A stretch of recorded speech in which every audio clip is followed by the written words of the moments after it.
I I get asked a lot where how did I meet my wife. I met her at a comedy club a number of years ago, and I couldn't see her because of the lighting. I heard her. She had an amazing laugh. She had an amazing laugh, and it would move around. And I assumed it was a waitress because I didn't think an audience member was just hopping from table to table, you know. So anyway, I asked somebody when I got off the stage. I said, "Oh, that laugh, who was it?" They knew right away it was Tammy. She had this just husky, really just cool laugh.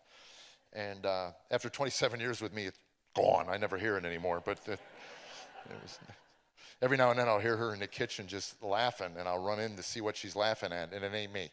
So, but I just immediately I saw how gorgeous she was, and I was just drawn to her. And she had a 2-year-old son when I met her, and that was November. And I was living in L.A. at the time. She was living in Ohio, so we developed a relationship. Long distance, and I asked her to marry me in April at Cleveland baggage claim because I'm a romantic guy, and yeah, and she said yes immediately, and she had no idea the baggage she was picking up that day when she said yes. She really didn't, and that was April. And May she got pregnant, and then we got married in July, and Ryan was born in January. And I went from single and traveling 50 weeks a year I was doing on comedy clubs and casinos to married and 2 children under the age of 3. I have to say that this woman has seen just about every demon that I have to offer. I hope she's seen them all. And she still continues to lay next to me at night and profess her love for me. And you can't buy that. That is an absolute gift of grace from another human being. And it wasn't always... I remember somebody asked me, how does an atheist from the south side of Chicago wind up living in Nashville, Tennessee as a born-again Christian working churches? I was at a church last night in New Albany and in the Nazarene from clubs like this and from Vegas casinos and from Atlantic City. And how do you wind up working churches? And I got to tell you, 25 years ago when I started comedy in Chicago, this was the last place I expected to ever be is in front of a church. And professing a faith in God, certainly. I crawled into an Alcoholics Anonymous meeting. Basically, I just wanted to stop drinking. And my father, it was interesting, my father, 2 years into that walk of Alcoholics Anonymous, my father took me aside one day. My dad wrestled with alcohol his entire life up at that point, and it said to me, what was the catalyst? What was the catalyst that got you to quit? Because my dad knew enough about alcoholism to know that something profound had to happen in a man's life to get him to stop drinking. And I had been, arrested, obviously, in 1982. I'm a felon. Did I mention that?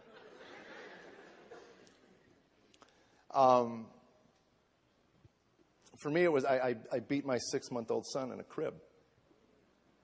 And I don't ever want to forget that night.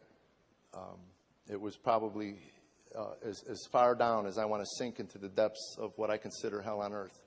I was all rummed up, drinking rum, and I was cocained up, and I was sitting in my office doing more and more of each, trying to figure out where all this misery was coming from in my life.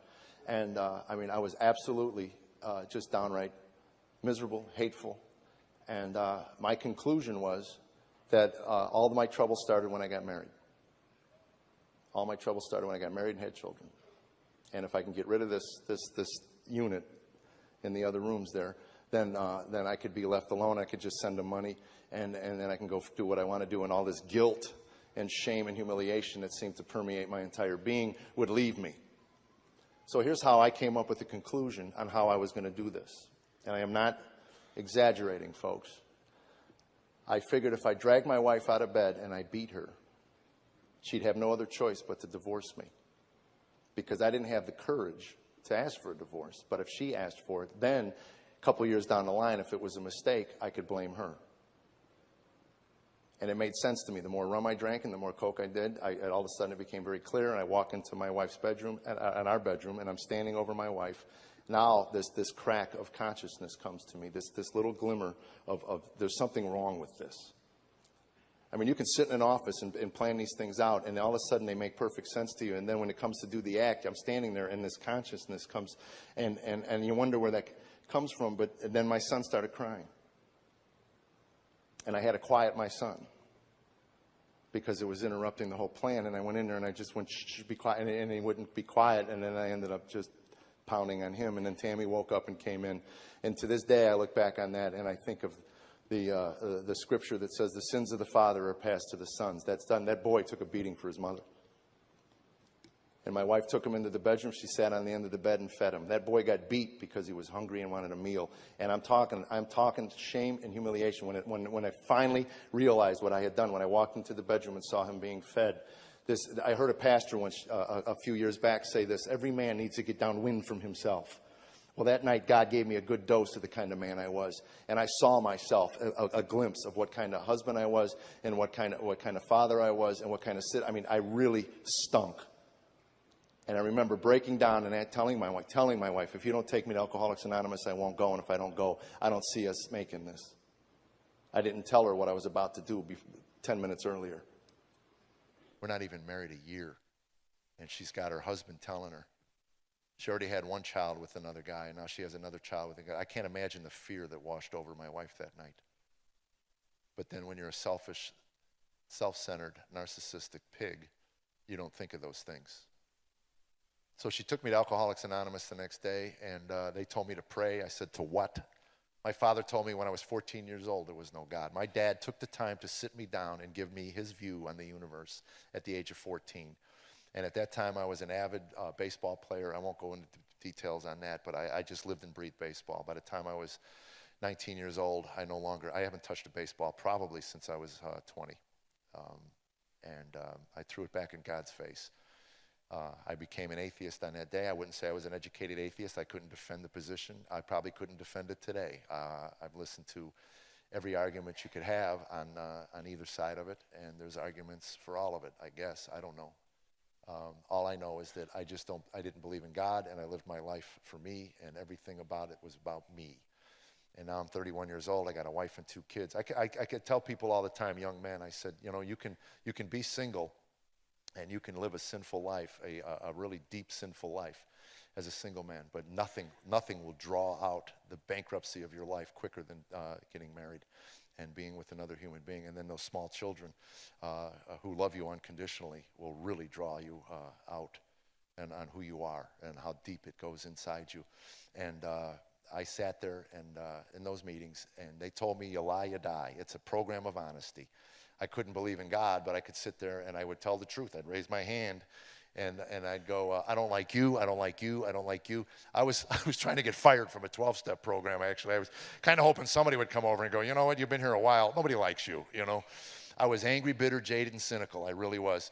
And I got to tell you, that's the first place I saw the face of God, because they accepted me as I was. As bitter and jaded as I was, these people, somebody would always walk over to me and go, hey, man, we've been watching you. You know, it gets better. And I'd go, shut up. It never get better.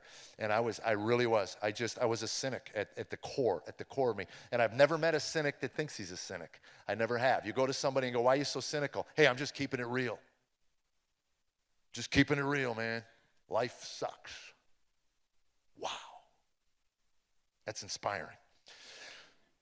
So I went to those meetings. I kept going because they told me to go. And they said to pray. I said, to what? They said, find something in the universe bigger than you. And I just couldn't get my head around that, because there was nothing in the universe bigger than me. And I heard years later that there's no smaller package than a human being wrapped up in himself. And I was about as small as you could get, because it was all about me. And one night, my wife and I got into an argument, and I'm not making this up, over a piece of cheese about that big. And it's funny now, but I'm telling you, this is the kind of couple we were. And she wanted me to eat this piece of cheese that was sitting in the fridge for God knows how long before I opened up a new package. And every man in this room will understand, I know my chain of logic in this discussion. I said, you know, baby, if you want it, you can eat it. But you see, I'm going to open a new one up because that's the one I want. Oh, so it's good enough for me, but it's not good enough for you. And I go, no, here. And I took it and I threw it into the trash. And I go, see, it's not good enough for any human consumption.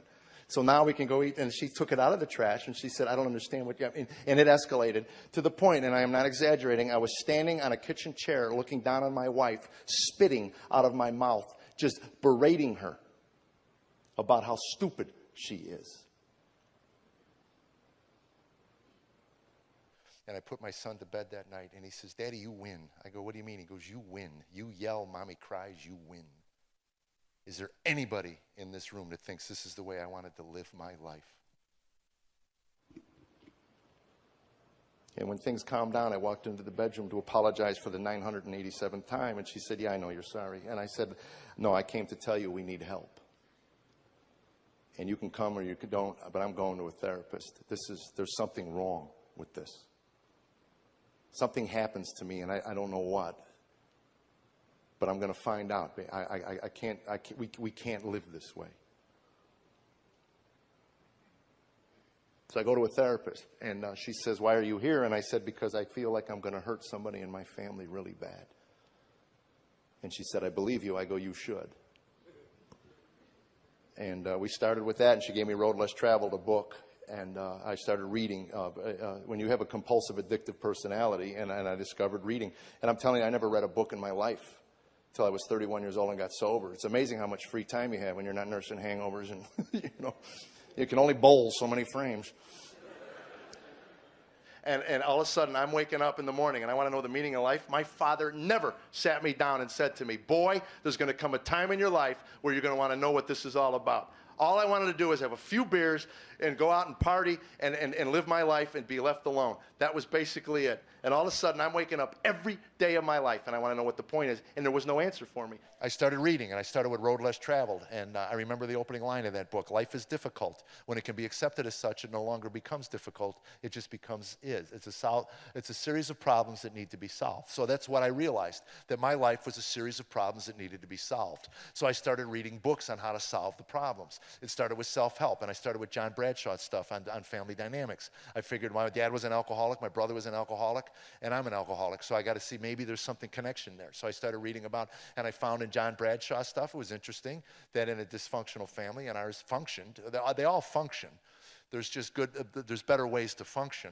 And in my family, they said the baby, the youngest, which is me, is normally the comedian, the good-natured one. And I found out those are the ones that get the worst beatings until we get our timing down. You walk into hey, got one for you. Bam! Okay, maybe next week. you know. So that made sense to me. That resonated with me. So I read the family dynamics stuff, and then I got into the codependency, Melody Beatty stuff, and then I started reading New Age spirituality. I figured maybe there was something to this higher power. I didn't quite get my head around it, because I would look at people after 4 or 5 years in the program, and they'd say, you need to get that higher power thing. And I go, what is that? And they go, well, it's whatever you want it to be. It's whatever you can grasp onto. And I'm going, well, look, if I'm making up a deity, doesn't that make me delusional? I mean, either God exists or he doesn't. I get that, but I'm not going to sit there and make one up. Because if I'm going to get on my knees when life happens, and I mean life, where there's a loss of a job, a loss of a loved one, or cancer, and I'm going to get on my knees and pray to a deity, and at what point do you praying to this thing you made up, and you go, your brain just goes, you made this up. What comfort comes from that? I'm not going to make something up. So that started me, and I got into New Age Buddhism and all of that, and I tried. I dabbled in all of it. I meditated. I I did the chants. I did the New Age where you affirm yourself. You walk in front of a mirror and you tell yourself that you're valuable and you're handsome and people like you. And I couldn't even look myself in the eye. It was so pathetic. I'm like, oh, God, this works for people. I'm like, whatever.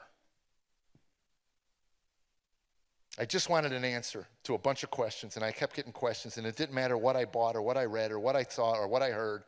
And it would resonate, and it would resonate inside me. I remember listening to a speaker one day, and he had a great talk on relationships, and he said that his relationships prior to Alcoholics Anonymous or prior to a relationship with God was pretty simple. He said, I had a bag of tricks or a routine that I did with every girl I ever dated, and there were like 8 or 10 things that I would do. I would take her to a restaurant, I would take her to a movie, a special movie, and I had a place up in the Hollywood Hills that he said that I would go, and I would tell the girl that I was with at that time, I've never taken anybody up here. Ignore the other footprints. But he had a routine, and I listened to this, and I realized prior to meeting my wife, I had a routine, and my routine was a lot shorter than that. I had like 3 or 4 things, and then when conflict would enter the relationship, I would flee. I hated conflict. There was no conflict in our resolution in our home. My dad was the law of the land. You'd come in, and if you disagreed with him, he'd either hit you or throw you or scream at you till you backed off. So I just learned to hate conflict. And Scott Peck said in Road Less Traveled, true love can't even begin till conflict enters a relationship. You cannot have a conflict-free human relationship. You can't. It doesn't exist. Only love can grow from conflict. Everything that leads up to that first moment of conflict, Scott Peck says, was put there by God. It's an illusion put there by God to keep the species going. That's what draws us together. That euphoric feeling that everybody keeps chasing after they get married for 8 years. And I just want it the way it was when we were dating. Well, it ain't going to happen. It doesn't exist. And conflict could be simple. I want pizza for dinner. Well, I want Chinese food. Now you got conflict. Now you got a chance. So I hear this, and I'm thinking all I need are new tools. All I need are new tools. And it resonated with me. And I started reading philosophy, and I started reading Plato, but God forbid, has anybody finished Republic? I mean, really. So I started reading the people that read Plato. And I figured, I started reading the people that read Kant, and I started reading the people that read Hume, and I started reading the people. I just wanted to know. That's all. And I read voraciously. To one point, my therapist said, you got to stop reading. You're cramming so much information in your head, but I wanted to figure it out, folks. I just wanted, if every man here knows what I'm talking about. If you got something broken, there's got to be a manual to fix it. So if I can fix it, then I can get on with this other part of my life. I just wanted answers. And the questions would come, and the answers would come in the form of these little books that I would read. I would read these things, and I'd go, okay, this is it. And I'd go tell Tammy, I got it, baby. I think I got it this time. I got this thing here, and I'm reading it, And I knew I was losing her. And I didn't want to lose it. I just didn't know how to hang on. I just wanted answers. And Tammy would and I was losing work. I was sitting on stages in these comedy clubs now and on a stool. I worked on a stool. I never got up on my feet for like 2 years. I'd sit in a stool and I would look at the floor and I would do the comedy and I would just sit there and at some point I would ask the audience, why are you here? What's the point? And some voice would come out of the back. We just want some jokes. Club owners were calling my agents and managers and they're going, what's with him, man? He used to be funny. Maybe he needs to start drinking again or something. He's just like, he's up there, he's talking about all this stuff, and nobody understands what he's talking about. I just wanted answers, and I couldn't get him at home, and Tammy would go, care about work. Just care about your work. We're losing everything because you're losing so much money. We live a lifestyle based upon the money you can earn. I can't earn the money you earn. You signed up for some things in this marriage. I'll do everything else. Just go out and make money. You don't deal with the bill collectors. You're not even man enough to deal with them. If you pick up the phone, you start screaming at them until they hang up. They repossessed the car. She calls me. I'm on the road one day. She goes, they took the car today. You knew it was coming. You could have mentioned it. Your boys stand on that driveway wanting to know why they're taking their daddy's car away. Grow up. And I said, why? What's the point? What difference does it make?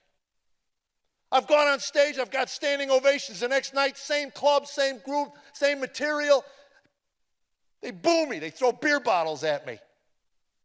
I knew people in LA that had movie deals and sitcom deals, and I heard they committed suicide when they all went away. I knew people that put their life in their marriages, and the husband would walk out on them. The wife would walk out on them. What happens to the human after that? I just wanted some answers. And I'd ask her, do you ever wonder? She goes, I wonder about what? I go, why you're here, the whole point to everything. Why does it matter? She goes, no, I don't have time. I'm raising a family by myself. I'm dealing with all this other garbage that has been created by you. I just want a man. I want a husband. I want something. I said, that's the point. I'd look in those rooms and I'd see these AA people and they were happy and content and at peace. And I go, why not me? Why not? I did my work. I read all the books. I did all the 12 steps. I did everything. Where's my peace? That's all I want. Is that too much to ask? I wanted to have a few beers. I wanted to go out and do my little jokes and raise my kids. I didn't even know why I was so racked up. I had friends going, relax, Jeff, relax. Everything was just, I was this scab. I was a big scab. And something would pick at it and this pus would ooze out. And I didn't care. I did not, that was if you're in a marriage today that's full of acrimony and full of bitterness, wait till you get to apathy. I think apathy is Satan's greatest tool to use on the American people. On all people. Because when you get to the point where you just don't care, God made us to care.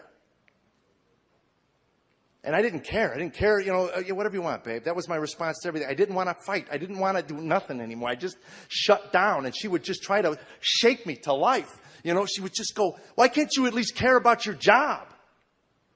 You know how many people would love to stand on a stage and make people laugh? You're good at it. Why can't you at least care about that? And I'd go, for what? What's the point? Don't you get that? I would look at my wife and I'd go, don't you ever wake up and want to know why you're here?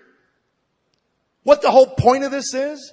Because I got some things for you, babe. Because if it's about going out there and bringing money home so that you can buy things or I can buy things, and then they wear out and we buy more things, and then they wear out, we buy more things. So basically what we're doing is gathering stuff up and bringing it into the house, and when it wears out, we take it out and we put it over there. We gather more stuff because if that's life, if that's what it is, I'm checking out. Because that's not a human existence. That's a gerbil, for God's sakes. That's what gerbils do. They go to the one end of the cage and they bring sticks and they pile them up over here and they spin a wheel somewhere in the middle of it. There has to be more to this life than that. That's all I'm saying. And I got to figure it out. And I just, please, give me time. And she's like, 8 years I've given you. And it's just, Jeff, wake up. This is it. And I go, it sucks. There's got to be more. So anyway, this guy comes in my life one day, and I found out about him. And because of his wealth, because he was so rich, that he had access to just wonderful golf courses. You tell me God doesn't know us intimately. And I wanted him for his golf courses. God had other plans, but I had my own agenda. So I had my agent hook us up, and we go to play golf. And we're out on the golf course, and as men do in a cart, they just sit and they chat and in between shots. And we got to talking about wealth and money, because I'm reading Ayn Rand, which is all about capitalism is the purest ideal, humanistic philosophy.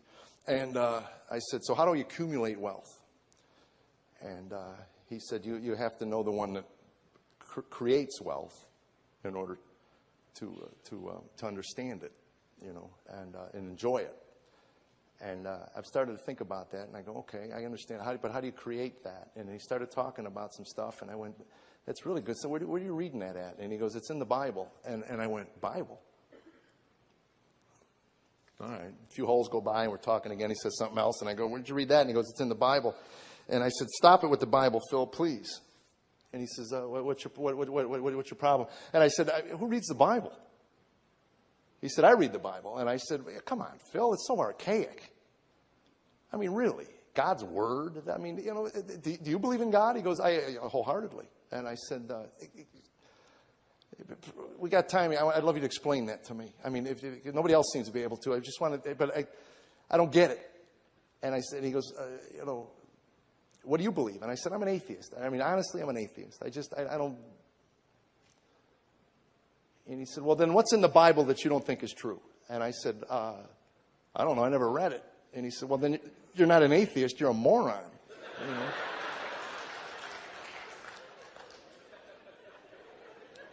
And any man in this room that suffers from a rage problem knows what happened to me. Man, the hair on my neck stood up, and my stomach shrunk up, and I wanted to hit him, but then I would have lost access to those nice golf courses. And if it's possible for an atheist to have an ethical quandary, I was in one.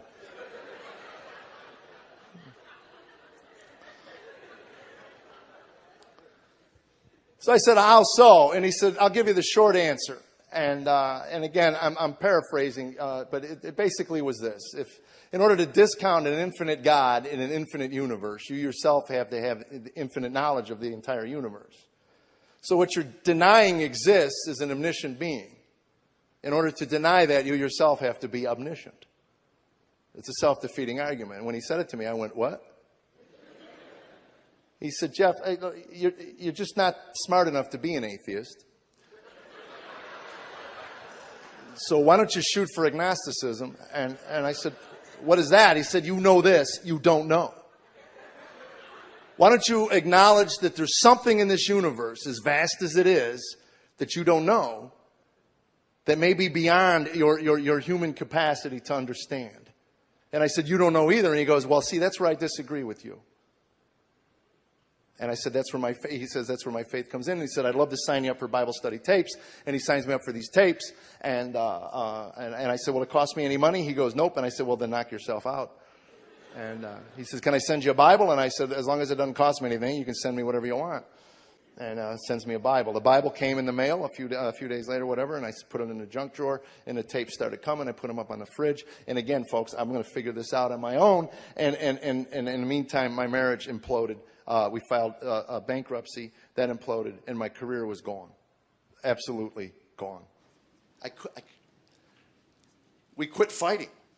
We couldn't even deal with each other in the hallway. We would like sneak by each other, and we're sleeping in the same bed, and I'm reading, and my back is to her. She's watching TV, or the nights she would read, I'd watch TV. I mean, this is our life together, and somehow we're getting through day to day, but I don't know how. So one day she asked for a divorce. That's what she said. She said, would you like a divorce? That's what she said to me. We're sitting in a parking lot somewhere and at Toys R Us, and she goes, would you like a divorce? And I said, if that's what you want, babe. Understand this.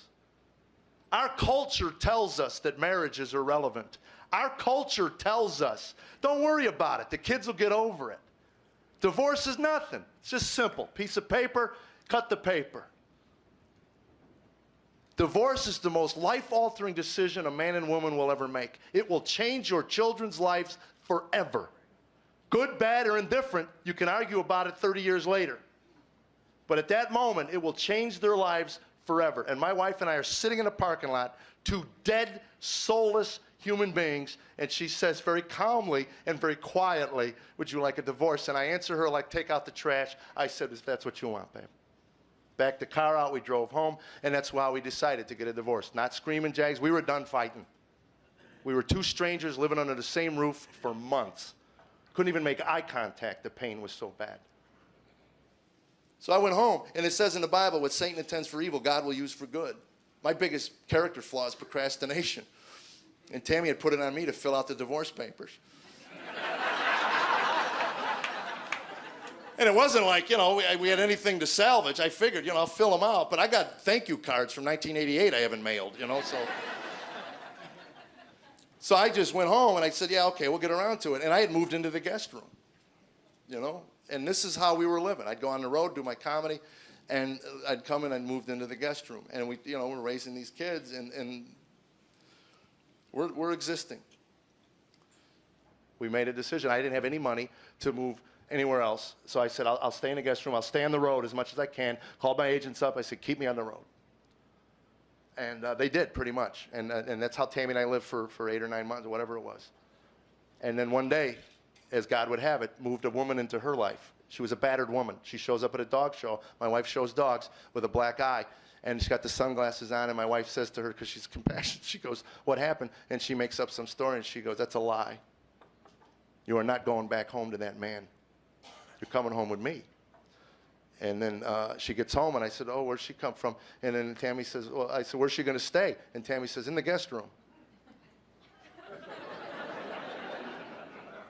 I said, where am I going to stay? She goes, well, you can move back in the bedroom until we figure something out. So I moved back into the bedroom. And this is God's timing, not ours. And we started talking. That's all we did. We just started talking. And things would come up, and we would talk about hurts and slights and things, and very cordial. And believe me, it was difficult. There was a point after a couple nights I looked at her. She wouldn't even look at me. I was talking to her back for 2 days. I mean, I'd say something, and I finally walked over across the room and put my hands on her shoulders, and she flinches, and she says, no, I can't. I said, will you look at me? She said, I can't. How do you get to a place in your life with someone that you love? I know I love this woman. I know I do. I had therapists tell me I love her. For God's sakes, I love this woman, and we're at a point we can't even look at each other. She says, I can't.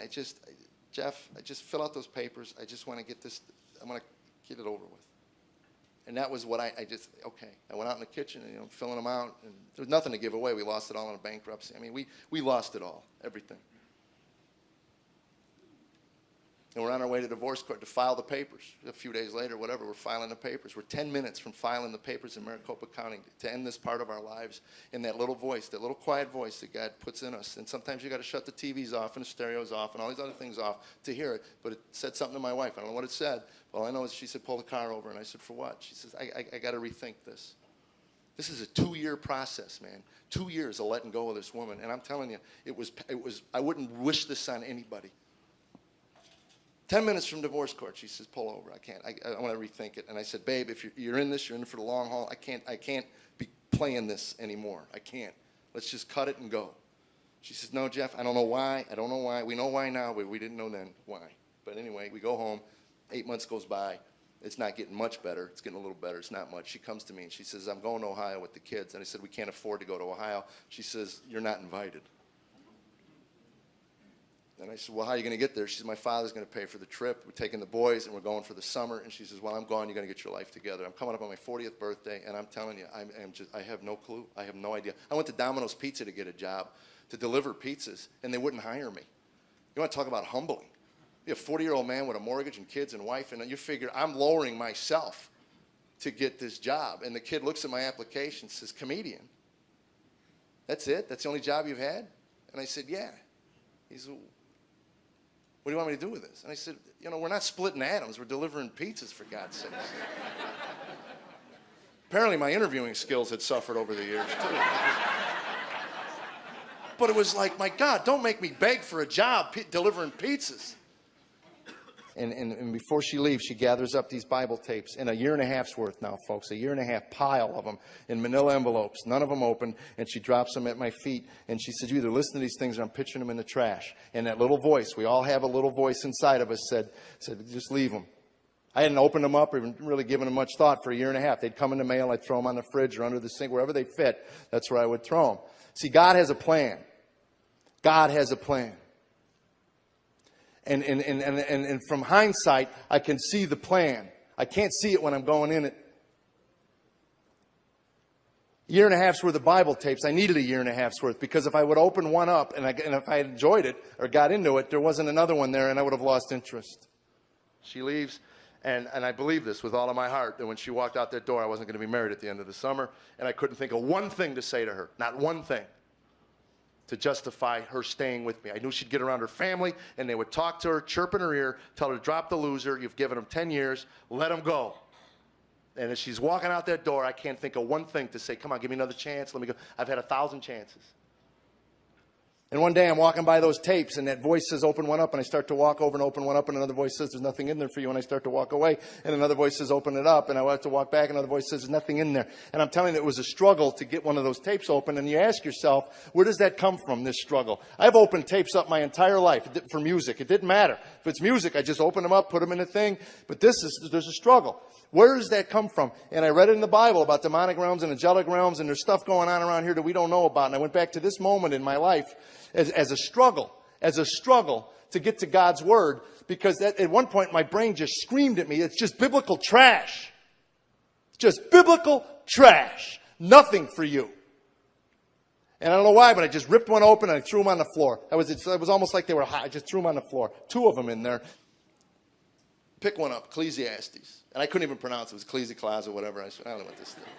I got to get that Bible. Where's that Bible? Oh, it's in the junk drawer. That's where I left it. So I pulled the Bible out of the junk drawer. I put the tape into the machine, and I started listening to this pastor from Denton, Texas, talk about what Solomon, this wise old man, 78 years old, wrote Ecclesiastes at the end of his life about life on earth. And it starts out with meaningless, meaningless. It's all meaningless. That got my attention. Boom. Because that's the way I felt. I couldn't find anything worth meaning in this earth. Really, nothing. Not in career, not my wife, not my kids, not my cars, not my home, nothing.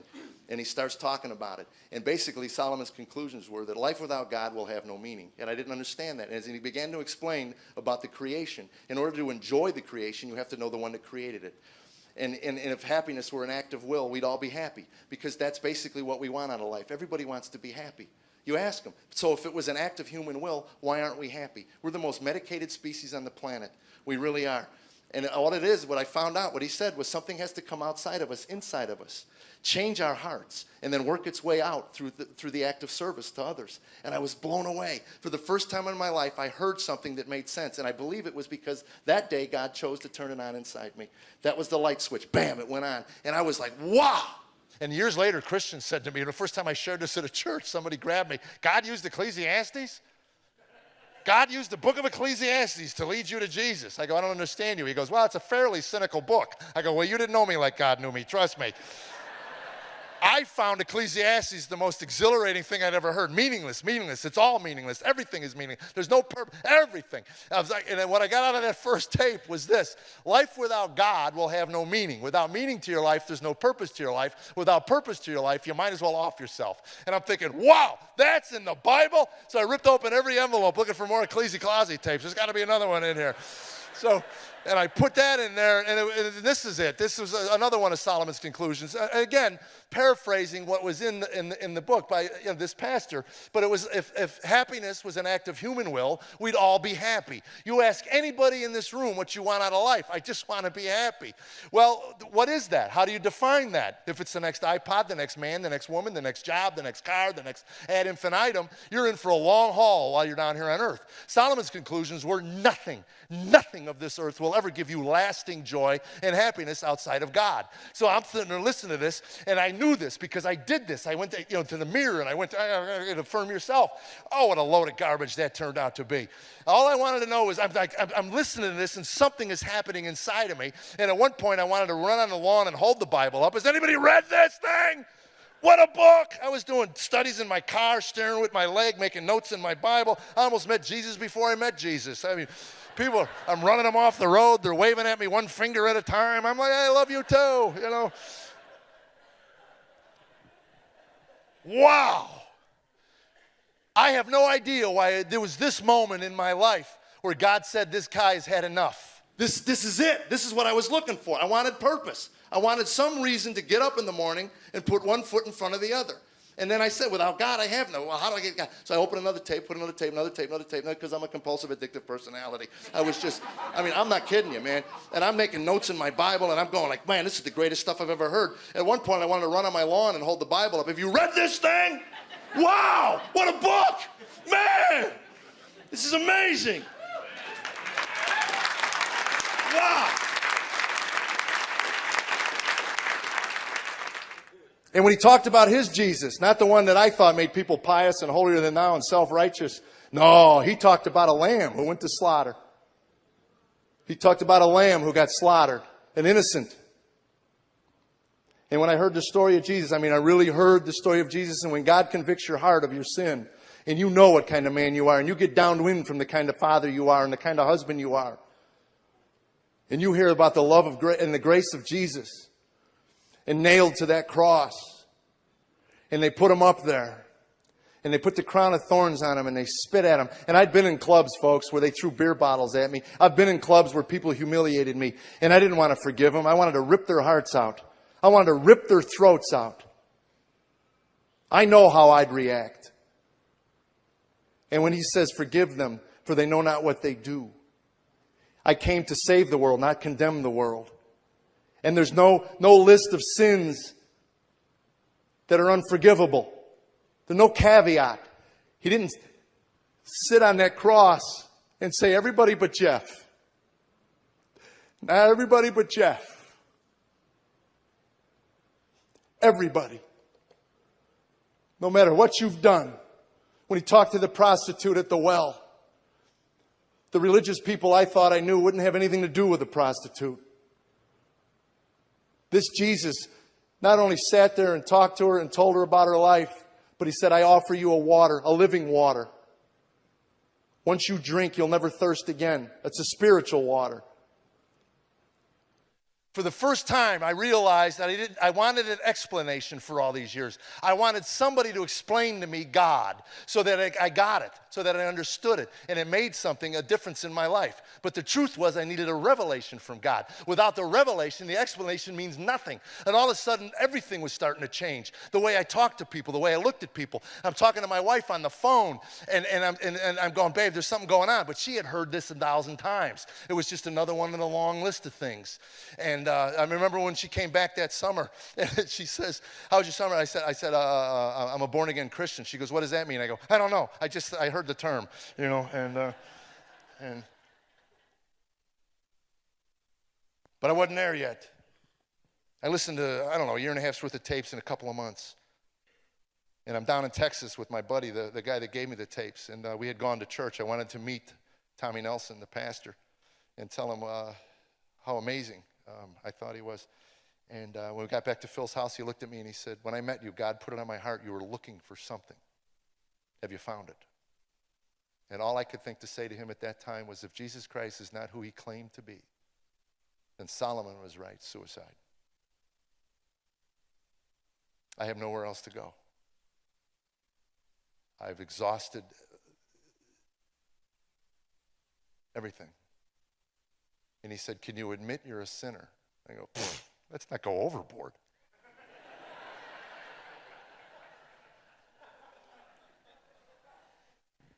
When God gets a man downwind from himself, admitting you're a sinner is really?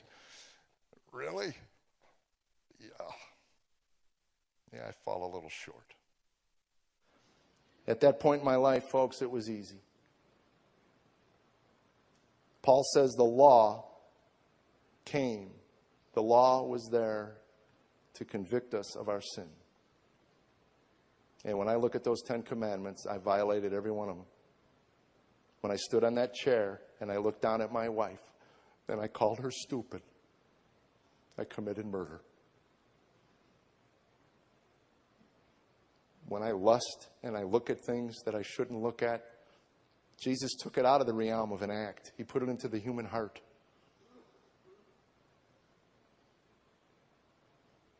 What a gift. Billy Graham said that the day after he committed his life to Christ, all of a sudden the trees were a little greener, the flowers smelled a little better. That's it. The world just looks a little different to me today. I have problems. Tammy went through breast cancer. She's okay. I keep forgetting to mention that. I get emails. "Is your wife all right? You mentioned she had cancer." You know, it's like. But that grace, that gift, and that purpose, and that point to life this is it. I was created in the image of a God who loved me enough to create me to look like him. He don't make no trash, folks. He don't make no trash.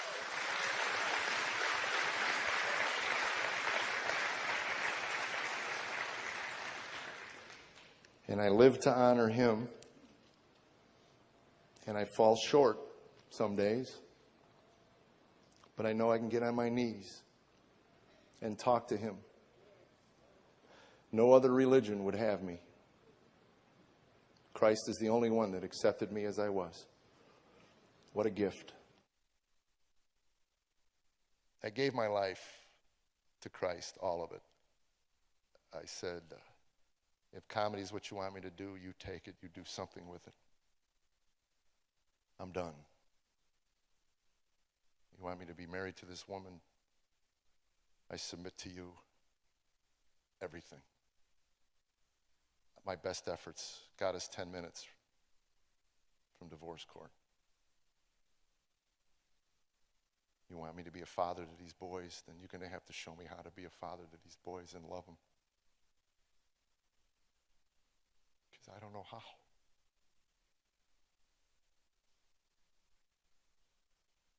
I'm yours. Doesn't mean it's perfect.